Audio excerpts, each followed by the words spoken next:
tunaomba kwa heshima kuweza kusimama na kwa wale wamevalia sare rasmi kuweza kupeana heshima. Rais wa Jamhuri ya Kenya na Amiri Jeshi Mkuu wa Majeshi yote ya Ulinzi, niombe kwa heshima tusimame kuweza kumkaribisha mheshimiwa. Tumkaribishe rais wetu kwa makofi moja.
Kuweza kuchukua nafasi yake rasmi tayari kwa majukumu yake siku ya kwa spika wetu wa Seneti Mheshimiwa Jeffa Amason Kingi. Karibu sana. Asante wananchi, asante, tutulie.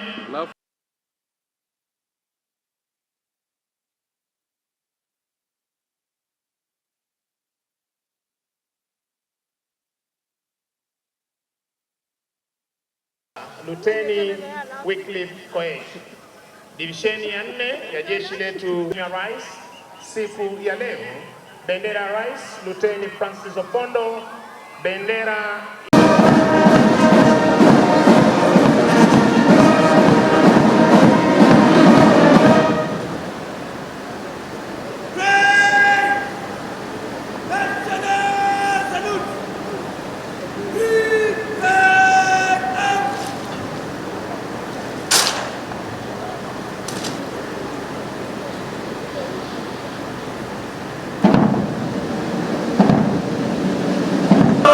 Yesu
Mkuu wa gwaride hili sasa I have your permission to troop the presidential and regimental colors of Wajir Air Base, sir.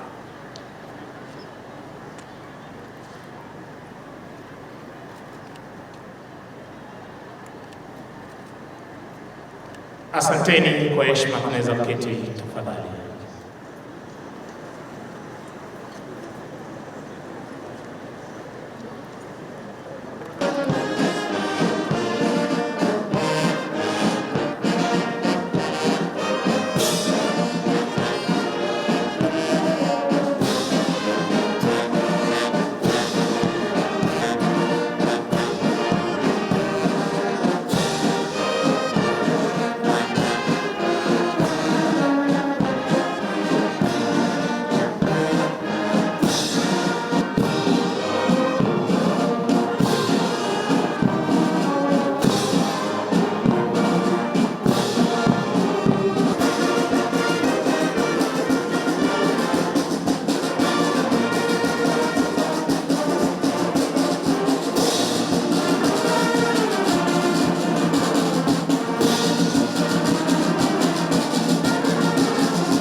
Tazama kule, kule, kule.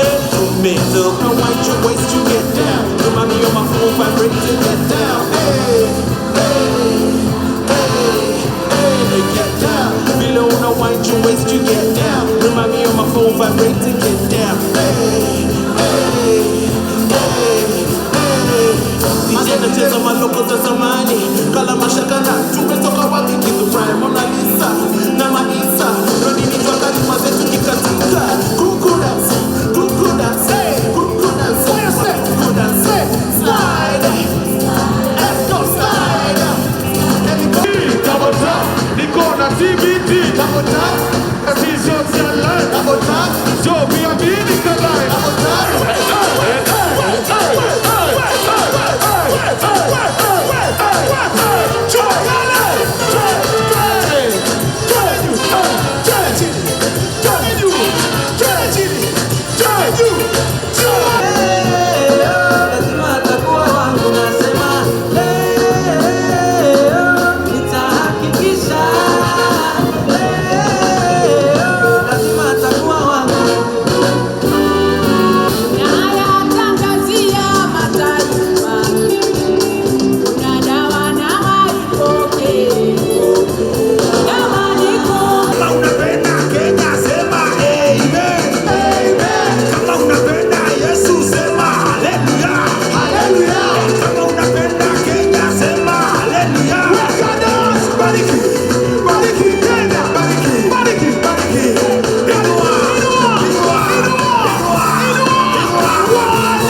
Shirikiana naye Captain Robert Isoe.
Wanaobeba bendera ulizotunuku siku ya leo, bendera ya Rais Luteni Francis Opondo, bendera iliyo fahari ya kituo cha jeshi la wanaanga cha Wajia Luteni Abdinur Wako, Parade RSM Warrant Officer 1 John Ndegwa Mshiri.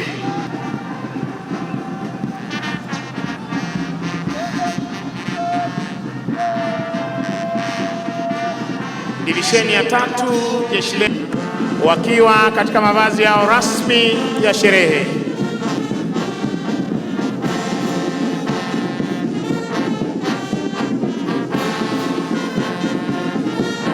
Parade Adjutant ni mwanadada Kapteni weza kuondoka hivi sasa uwanjani.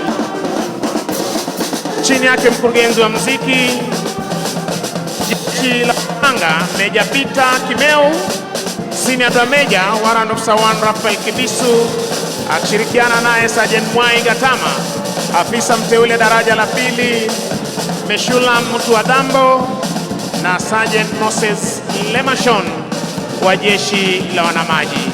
Harbin Y12 ikiwa na rangi ya sare ya kijeshi, nayo Skytrack ikiwa yenye rangi ya kijivu, wakiwa ni marubani wetu ambao wasafirisha wanajeshi kutoka maeneo moja hadi ngazi za juu serikalini, hali kadhalika katika jeshi letu ndani na nje ya nchi, kuhakikisha kwamba majukumu ya kiserikali yanatimishwa kwa njia iliyo shwari kabisa, wakiwa ni marubani wetu ambao wanatuelekeza katika njia ambayo ni kuukuu ndege za uchukuzi. Itafuata sasa, Mheshimiwa Rais, a 6 ship big formation. Tuwape makofi marubani wetu ambao ni marubani wa ndege za majeshi yetu ya ulinzi, ndege ambazo hutumika kuweza kushambulia maadui wetu. Marubani hawa wameweza kujiondoa katika mfumo huo. Mheshimiwa Rais, rubani wetu akiwa tayari kabisa kutuletea onyesho la aileron roll, kuinua pua la ndege kama tunavyotupa mizunguko ya kushoto kwa umaridadi. Tumpe makofi rubani huyo tafadhali. Anafani kuinua pua la ndege kama tunavyoshuhudia, kupaa juu ndege ikiwa wima, kufika upeo wa kupaa kulala chali na ndege kama tunavyoshuhudia, pia akiweza kutupa mizunguko ya kushoto kwa haraka. Tumpe makofi. Naye rubani wetu wa 4 call of top kuweza kuinua pua la ndege kama tunavyoshuhudia kwa umaridadi, kupaa juu kabisa. Ndege hii kwa sasa inapaa ikiwa wima. Ndege hizi ama maonyesho haya yakiwa chini ya pilot Lieutenant Colonel George Maita. Kikundi cha pili, Mheshimiwa Rais, inajumuisha ndege za uchukuzi kuweza kufuata na ndege aina ya kuangalia Dash 8 zikiwa ndege za uchukuzi wa jeshi letu ndani na nje ya nchi, wanatuelekeza katika njia ambayo ni kuukuu ndege za uchukuzi. Itafuata sasa, Mheshimiwa Rais, ni kikundi special ndege aina ya F5 a 6 ship big formation. Tuwape makofi marubani wetu ambao ni marubani wa ndege za majeshi yetu ya ulinzi, ndege ambazo hutumiwa pua la ndege kama tunavyoshuhudia kwa umaridadi, kupaa juu kabisa. Ndege hii kwa sasa inapaa ikiwa wima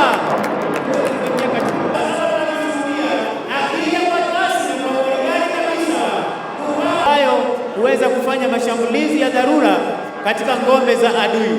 Ndege aina ya MI nayo hutumika katika kupigana na vita vya moto katika maeneo mbalimbali.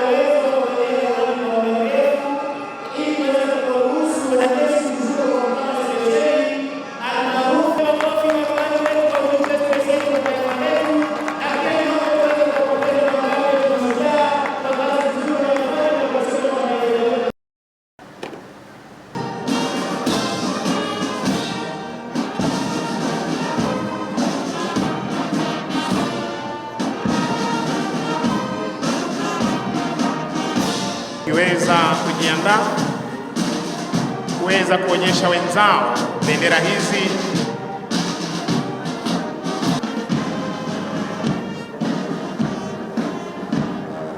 Mkuu wa gwaride hili ni Luteni Kanali Pius Leshan, naibu wake Meja Joseph Samuli.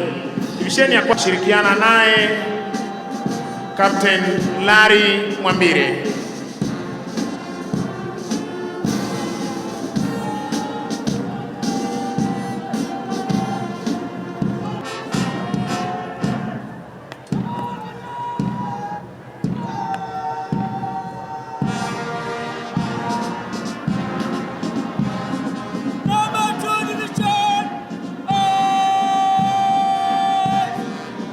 Kikosi cha 19 chini yake Meja Benedict Ndolo Matulai, Subaltern Officer Luteni Wycliffe Koech.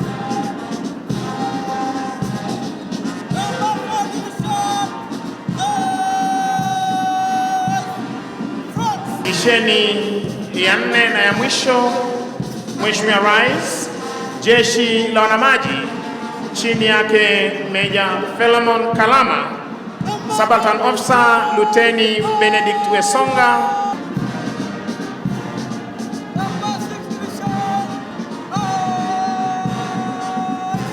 mwisho kabisa mgeni wetu rasmi ni Brigade Adjutant Captain Lona Okeo.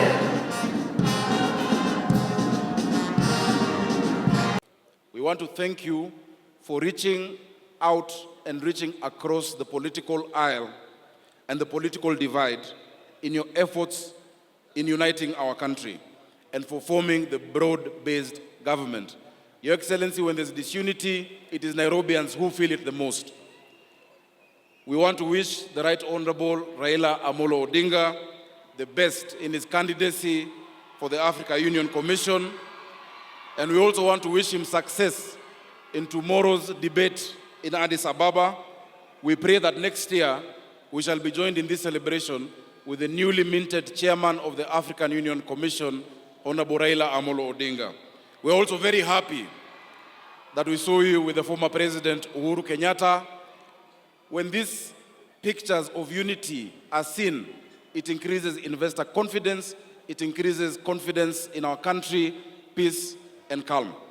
As we commemorate this day, let us affirm our dedication to building a Kenya where every individual has an opportunity to thrive.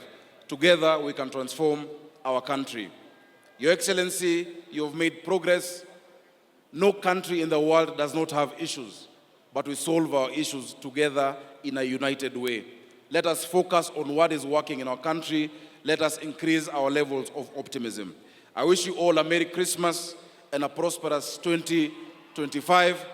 Kwa wale ambao watakuwa wanasafiri kutoka Nairobi, tunawajalia mema barabarani, tuwe waangalifu ili muweze kurudi Nairobi, kurudi Kanairo mwaka wa 2025. Your Excellency, it is now my singular honor for the first time, for the first Jamhuri Day, to invite our Deputy President, Professor Abraham Kindiki Kithure, to address the nation. Asante sana. In Nairobi County, Your Excellency, we're grateful to you because you've employed 20,000 young people under the Climate Works program. Many of them are also here to tell you thank you for the opportunity to earn a livelihood as we restore the rivers of Nairobi County. As you have seen today, Nairobi stands as a creative and cultural hub in this region. Our artists, our musicians, and performers not only enrich our lives, but also drive economic growth. I would like to ask us all to applaud the young people who have performed here today because they have done a great job. Tuwapigeni makofi tafadhali. Wasanii wa Kenya, wasanii wa Nairobi. Your Excellency, fellow Kenyans, we're committed to nurturing this sector by providing platforms for talent development and market access. We have seen this sector grow in the past couple of years, and Nairobi is now able to attract major artists locally and internationally. We shall be honoring our artists by renaming some of the roads, and I've spoken to Mheshimiwa Jalas, our county assembly has dealt with it. For instance, Isa, one of the roads you see, shall be renamed after the great hero Isa, whose brother has performed here today.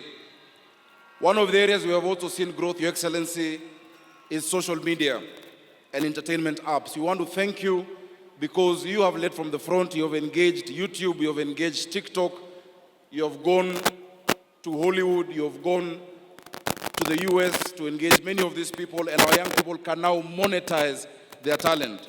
It is with this understanding, Your Excellency, that we as Nairobi County continue to allow our young people to produce their content and to shoot content for free in the CBD.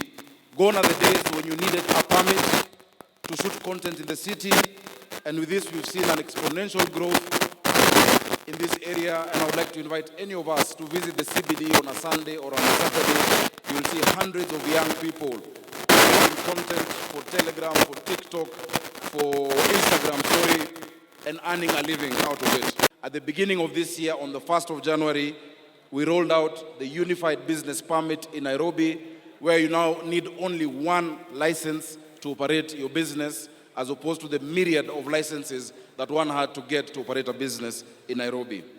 Your Excellency, in other areas, we're increasing movement and easing mobility in our city, and we want to thank you for your partnership.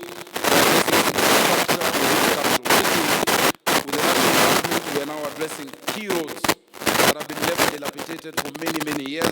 Your Excellency, just this Monday, we toured Uhuru Highway, Wayaki Way, and Mombasa Road with the Cabinet Secretary for Roads, Honorable Davis Chirchir, to make sure that that undercarriage also is restored. We are working with you on many other roads because Nairobians do not care whether it's a national road or a county road, they want their roads fixed. And I want to promise and give a commitment that next year, from the beginning, we will see a massive increase. Only yesterday, Your Excellency, I received a delegation from the European Investment Bank, the European Union, the French Development Agency, who have confirmed 320 million euros for line 3 of the BRT. Your Excellency, that the final stage of approval at Cabinet will actually be made so that line 3, which comes from Dandora to the CBD all the way to Kenyatta and later to Ngong, will be completed. We are also at advanced stages on line 1, line 2, line 4, and line 5 of the core bus rapid transport. We are here today because some 70 years ago, some gallant sons and daughters of our country united, stood together to resist oppression, division, and segregation, to fight for our freedom, to fight for our liberty, and to fight for the pride of the black person. And because we are standing here today because of the sacrifices of people who are not necessarily here today, we owe them the debt of gratitude of making sure that we sustain this country and fight for its unity and project the values for which our forefathers stood for, even as we also owe our children and the generations to come the debt of making sure that we transfer this country to them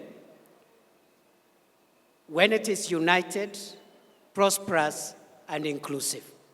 As you lead us in the transformation and progress of our country at this moment, we applaud you for realizing that Kenya's progress will be faster if the country is united.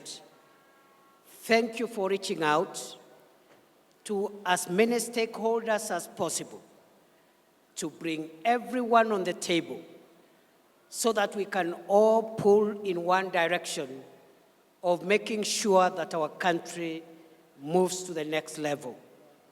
We applaud you for reaching out to the former Prime Minister for the establishment of the broad-based government, and we thank you for reaching out to the former President, Uhuru Kenyatta, and making sure that going forward, all of us, every stakeholder, is on the table as we decide the destiny of our country and as we lift the weight that we must lift in honor of the previous generation and also in honor of the generations to come.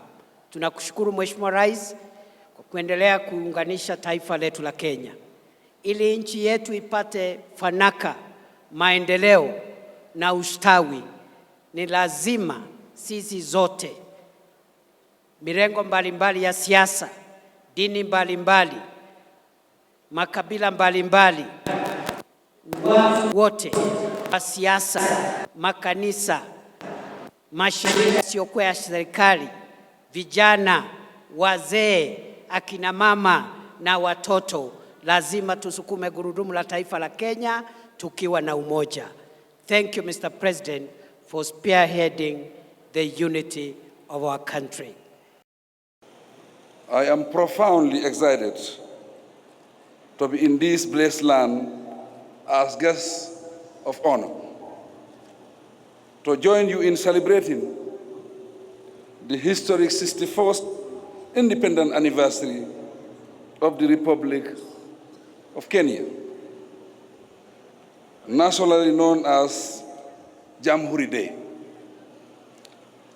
On behalf of the Gambian people, I congratulate you all on this auspicious occasion and convey to you our sincere wishes of sustained progress, peace, and stability. Your Excellencies, ladies and gentlemen, as we celebrate and reflect on the journey of this illustrious nation since 1963, we are bound to pay tribute to the visionary leadership and tenacity of her founding fathers. The words of the renowned Kenyan hero, Jomo Kenyatta, amply reflect this when he said, I quote, "We must unite to build a new nation," end of quote. This patriotic call to unity remains as relevant today as it was decades ago, not only for Kenya, but also for the entire African continent. Indeed, Kenya's declaration of freedom as a democratic republic was a historic milestone and a beacon of hope and inspiration for many African nations, and these included the Gambia. Today, Kenya remains an important powerhouse and a key player on the continent's integration agenda. The lesson is that Africa has to be similarly determined to rise and shine as a towering global force.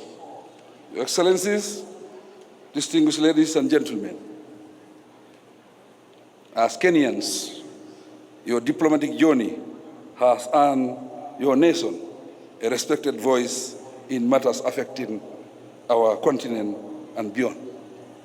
The strive you have made in addressing issues of climate change, trade, peace, security, and development have set an acknowledged precedent for emulation. On economic collaboration and integration, the trade relations between Kenya and various African nations exemplified the spirit of Pan-Africanism we all cherish. Kenya's dedication to peacekeeping in Africa and other parts of the world, as demonstrated by your current peacekeeping mission in Haiti and the fight against terrorism, are a testament to the nation's commitment to peace and stability for a prosperous and integrated Africa. Your Excellency, distinguished guests, ladies and gentlemen, culturally, Kenya has contributed significantly to the African unity. The beautiful cultural diversity and traditions of Kenya have enriched African society, while fostering understanding and respect among various ethnic groups on the continent. All this corresponds with the aspirations of the founding fathers of Pan-Africanism in Africa. We must admit, however, that those aspirations are still unattained.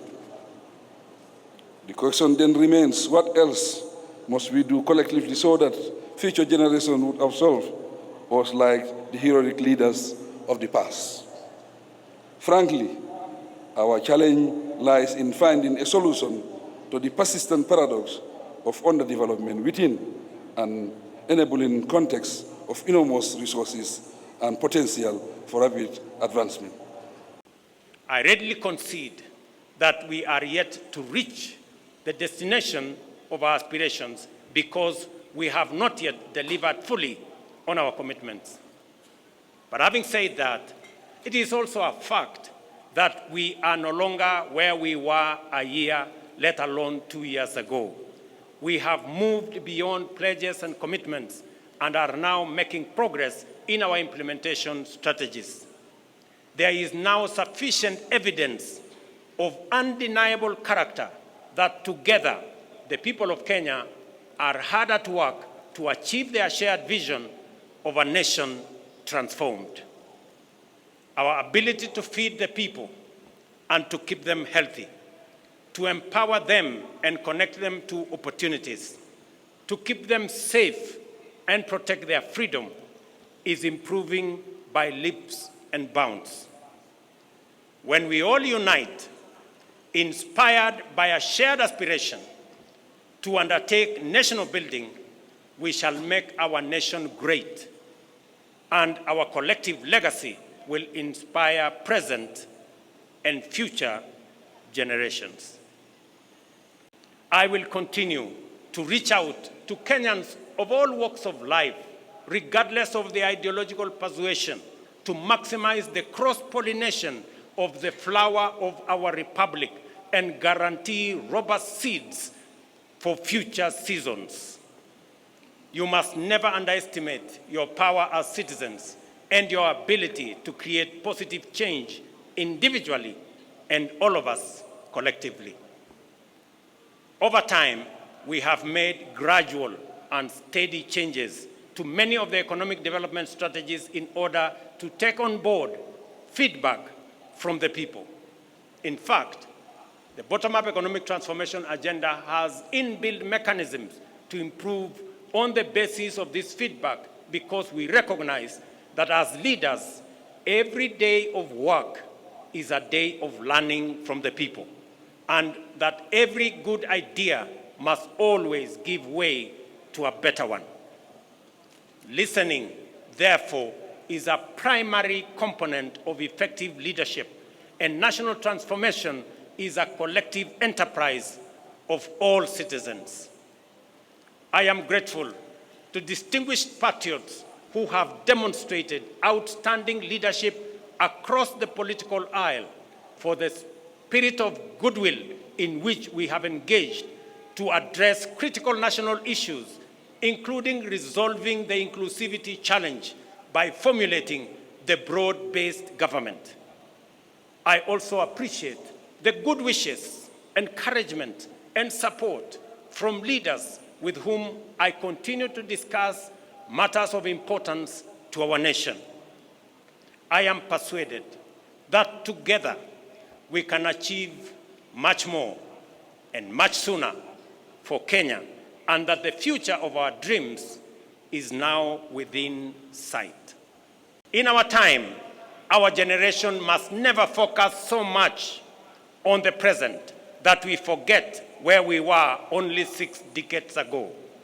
We must not ignore the fact that our freedom, democracy, and development were achieved through the contributions of millions of determined patriots, nor should we underestimate the time and patience it took for them and for these small progressive efforts to accumulate into an unstoppable momentum towards freedom and nation building.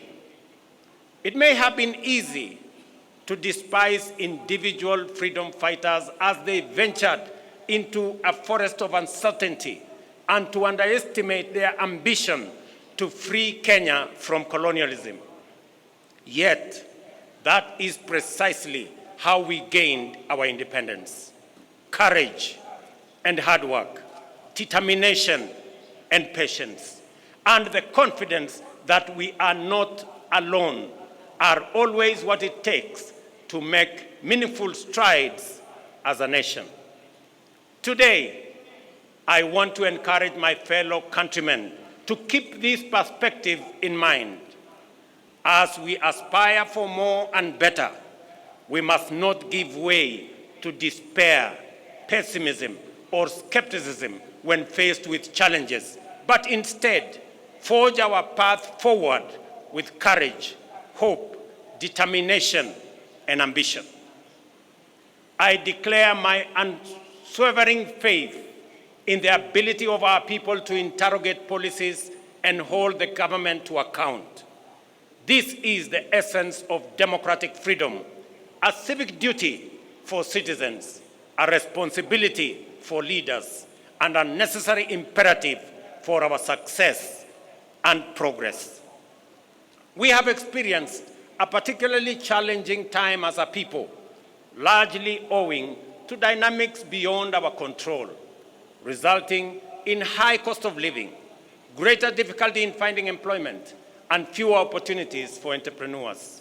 Consequently, there was widespread anxiety about the economic stability of our nation, demanding urgent and appropriate interventions and effective solutions. The bottom-up economic transformation agenda was inspired by our determination to confront these fundamental challenges directly and with ambition. Our aim was first to lay the foundation for robust economic activity to generate millions of opportunities at the bottom of the economic ladder each year and drive substantive, inclusive, and sustainable growth.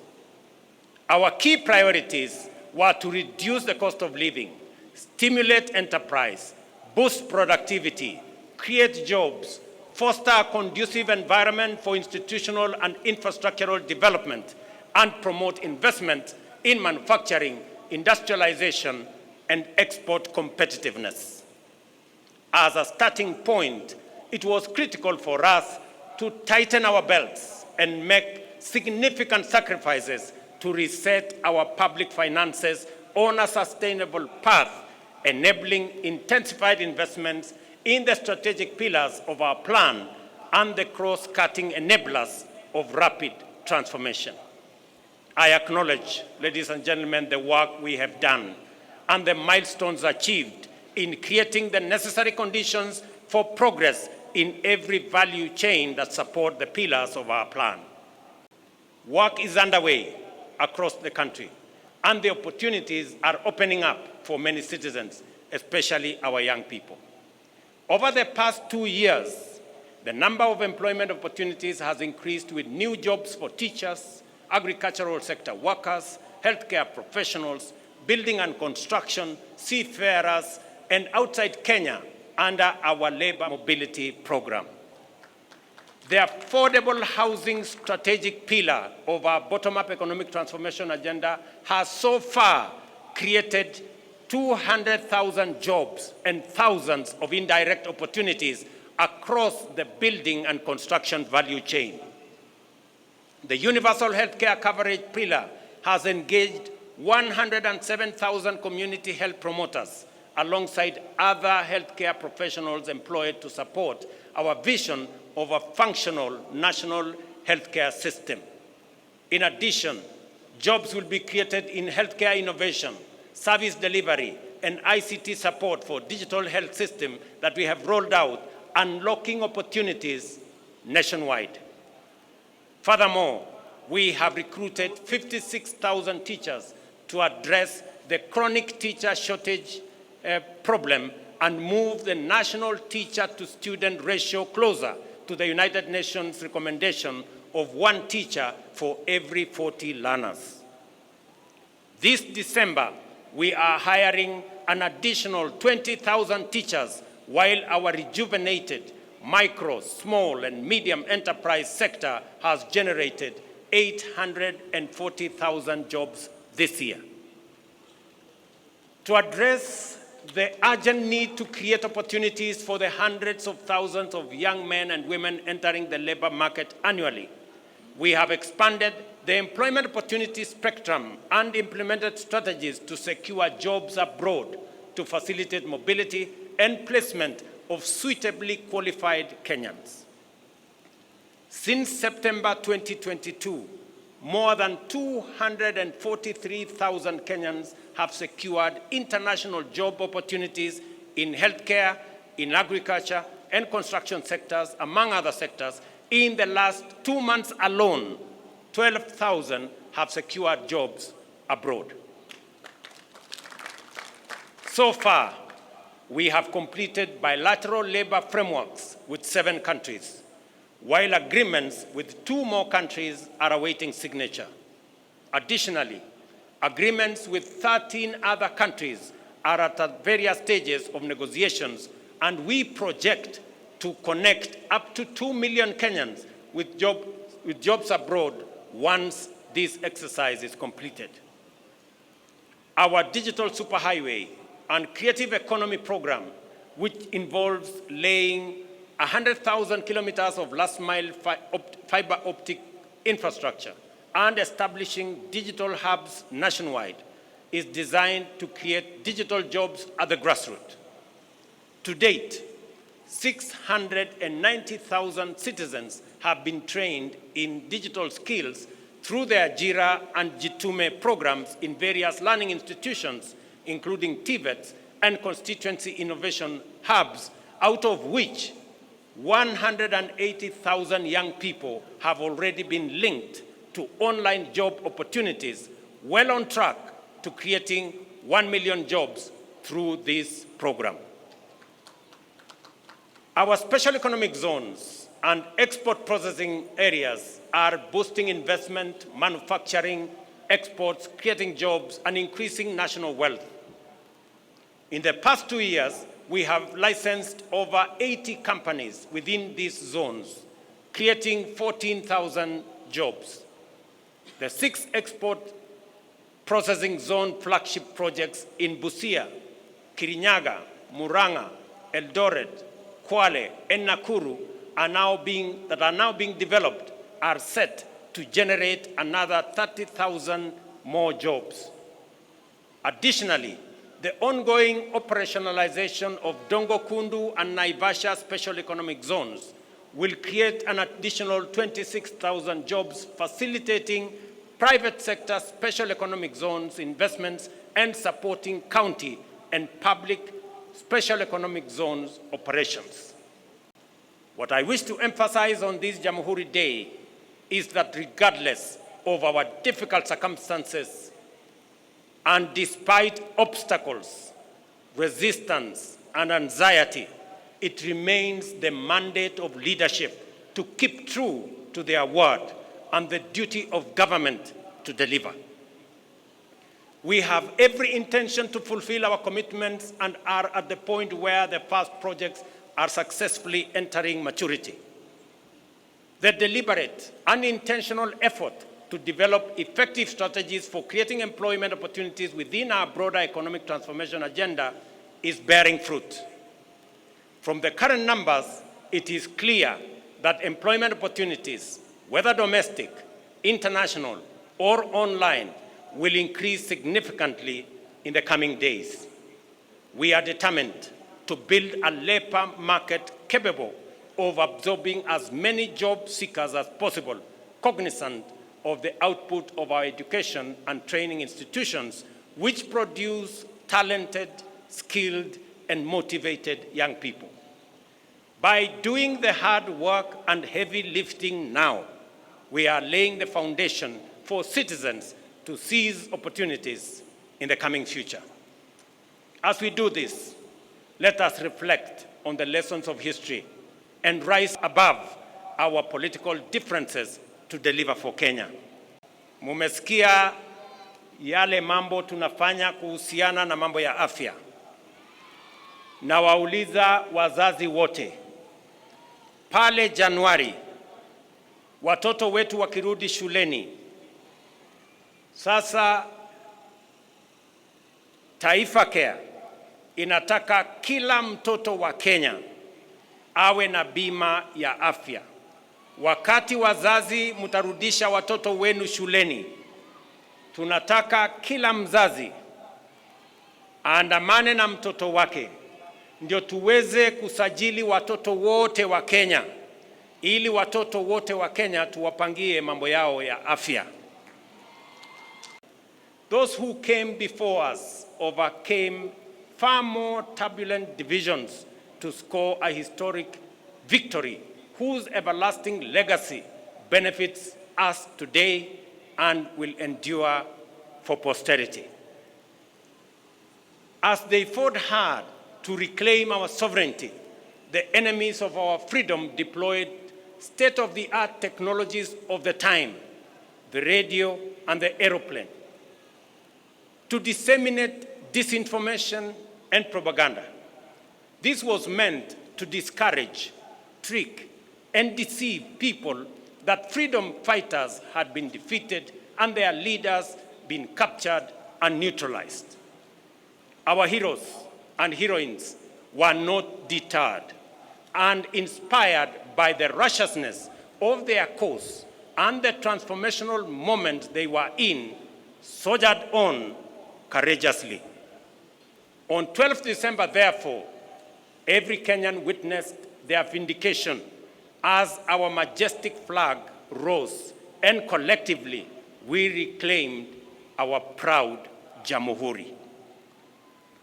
Jamhuri Day is also a moment for Kenyans to expose the fake news aimed at discrediting our ambition, sabotaging our hope, and seeking to dampen our resolve. I have no doubt that the national economic transformation agenda will succeed and deliver for the people of Kenya. I have no problem with discourse, criticism, and alternative proposals. In fact, I welcome them and listen to feedback in order to learn, improve, and become better. At the same time, I see clearly that a lot of what passes for fact are actually falsehood, and that most opposition is based on inaccurate representations and sometimes outright disinformation. We are at the stage in our social development when digital technologies have immense capacity to amplify disinformation, magnify fake news, and distort facts beyond all recognition. If we give in to these emerging negative trends, we shall pay with our freedom, democracy, and development. I therefore urge all Kenyans to participate fully in our democratic discourse, even as we work hard in nation building. At all times, let us endeavor to engage on the basis of truth. Failure to do so will take us down the path of negativity, tear us away from the values we cherish, and turn us into a people estranged from unity, who sabotage development, undermine democracy, and destroy our republic in pursuit of political expediency. Tutazidi na kujenga daraja ya umoja na ushirikiano kati ya Wakenya wote kutoka sehemu zote, dini zote, vyama zote. Tuungane ndio tuweze kushughulikia mahitaji na mipango na maendeleo ya taifa letu la Kenya. Ndugu wa Kenya, nawatakia Krismasi njema na mwaka wenye mafanikio makubwa sana wa 2025. God bless you all. God bless our great country, Kenya. Asanteni sana. We are also investing in local content creation to enhance the quality and competitiveness of Kenyan creative products for export, while facilitating the development of digital platforms to contribute and to distribute Kenyan creativity to global audiences. I am confident that we are firmly on course to transform opportunities for our creative industry. I salute the actors in our creative space whose work brings life to our cities, streets, and screens. Yet, their achievements are overshadowed by injustice. Musicians, who are the heartbeat and soul of our culture, have long been denied their rightful earnings. It is unacceptable that an artist earns as little as 10,000 shillings a year, while those tasked with collecting their royalties pocket millions monthly. This injustice, ladies and gentlemen, must end. The Kenya Copyright Board, in conjunction with industry players and e-citizen, must establish a transparent, real-time system for royalty collection and distribution to rightful owners and beneficiaries. As we champion this cause, Kenya is also preparing for global leadership by bidding to host the 2026 World Creative Economy Conference, signaling our commitment to celebrate our talent and showcase our vibrant culture to the world. Hosting this conference will be a bold declaration of Kenya's leadership in the creative economy. Our committed interventions are creating jobs and opportunities, and this is only the beginning. We are building on the foundation we have laid to create more jobs going forward. The essence of the bottom-up economic transformation agenda is to enhance our capacity for incremental achievement and thus accelerate our progress in delivering our commitment for the benefit of all Kenyans. Not only have we registered successive historic gains against the shame of hunger for the last 3 seasons, we are also firmly on the path towards surplus production. This impressive rise in productivity has multiplied the incomes of farmers in maize, tea, sugar, coffee, and dairy value chains. There is no doubt that this agricultural transformation is the direct result of our strategic decisions to shift public resources from consumption subsidies to support productivity. Food is now more accessible to households than before.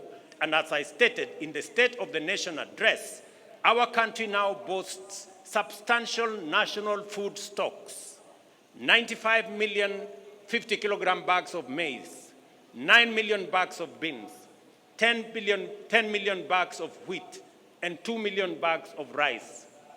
Step by step, we are building a food-secure Kenya, where every family can afford and access a meal.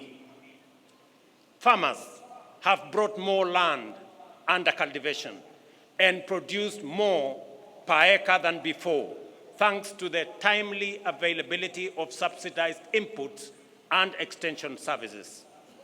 Agro-industries have more raw materials and value addition is on the rise. The agro-industrial sector is also creating more jobs each year as we gear up to compete in various export markets driven by the expanding intra-African trade, opportunities in the European Union market and United Kingdom markets, and our growing competitiveness in the global marketplace. When we say that the cost of basic commodities has come down, it is a fact. When we say that inflation has come down, it is a fact. When we say that our farmers are producing more and better, it is a fact. When we say that Kenyans who have registered for Taifa Care are receiving better services than before, it is a fact. We encourage everyone, including our critics, to engage on the basis of facts and the truth. If some of us persist in the culture of reckless negativity, for how long will cynics mobilize Kenyans to deny facts that they can feel, that they can touch, and they can see?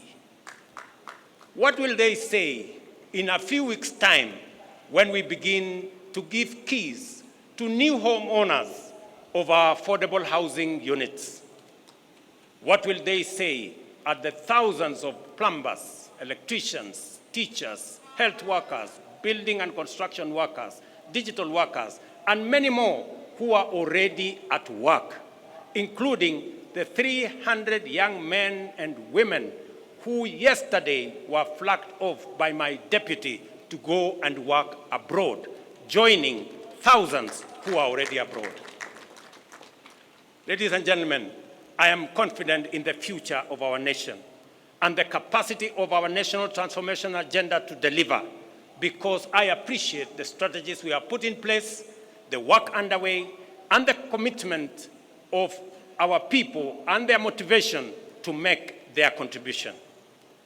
I count myself as one of the many millions of Kenyans who want the best for our nation and all its people and are committed to putting in the effort required to make our dreams come true. We are driven by strong hope and unwavering optimism, as well as unfailing desire to reach for a better tomorrow. It is confidence based on understanding, hope built on truth, and optimism that stands on the firm foundation of facts. We must do all we can to maintain the essential character of our republic as an open and free democratic society. This implies that we must also do all we can to ensure that our political competition and rivalry never degenerates into contest to assault democracy, oppose development, and demoralize the people. We must remember that whatever else sets us apart, we are united by a desire to achieve the best for Kenya and its people. With this in mind, we must promote inclusion and broaden our platform for collective engagement to allow articulation of diverse viewpoints and the expression of fresh, new, and bold approaches. To be transformational, we must be ready to transform ourselves and our strategies on a continuous basis. The discourse around universal healthcare remains lively, with concerns being raised about eligibility for coverage, the capability of health facilities to deliver services, and the alignment of contributions by individuals with benefits. Under Taifa Care, our inclusive, universal, efficient, and transparent healthcare service model, we are implementing a transition on an unprecedented scale. We have successfully transitioned 5.6 million citizens from the National Health Insurance Fund and registered an additional 11 million Kenyans under the Social Health Insurance Fund. This means that in just 2 months, 11 million Kenyans who previously lacked access to healthcare services are now registered, with the registration process going full steam in every part of Kenya. I commend Kirinyaga, Nyeri, Bomet, Embu, and Lamu, the 5 leading counties so far in Taifa Care registration. At the same time, I encourage the people of Marsabit, Garissa, Mandera, West Pokot, and Turkana, who have the least registered members, to mobilize, register, and take advantage of the benefits of this transformation program. Taifa Care ensures healthcare access for all registered citizens without discrimination of whatever kind. The program has accurately determined the cost of healthcare services and products, ring-fenced resources for equipment and facility improvement, and leveraged digital technology to radically enhance the management, coordination, and delivery of healthcare, promoting efficiency, transparency, inclusivity, and sustainability. No public service delivery project of this scale and ambition has ever been undertaken in the history of our country. We are confident, however, that this will be quickly surpass the 16.5 million citizens so far registered and provide all Kenyans with high-quality health care that is effective, efficient, affordable, and sustainable. Having said this, I wish to ask you this important question, each and every Kenyan. Have you registered? Nyinyi mmejisajili? Mumejiandikisha?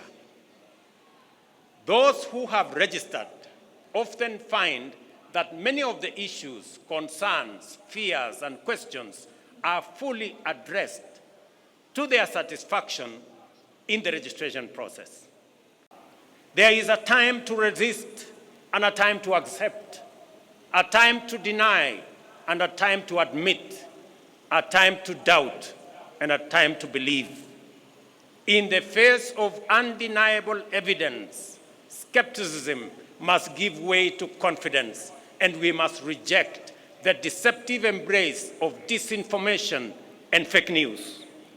The results and positive impact of our collective pursuit of fundamental economic change can no longer be wished away. Ladies and gentlemen, financial inclusion, for example, is now a reality for millions. The Hustler Fund is marking its second anniversary on a highly successful note, having empowered millions by lending a total of 60 billion Kenya shillings so far, liberating millions from predatory lenders and precarious financial situations, and enabling them to meet their needs, fund their hustles, and build their credit scores. Our ongoing conversation with borrowers focuses on concerns related to short-term duration, modest loan amounts, and the time required to increase borrowing limits. In response to this feedback, the fund has designed a new product, the Bridge Loan, to help Kenyans with good credit scores to transition from personal loans to enhanced facilities offering larger loan amounts with longer repayment periods. This will enable Kenyans pursue bigger opportunities and better investments.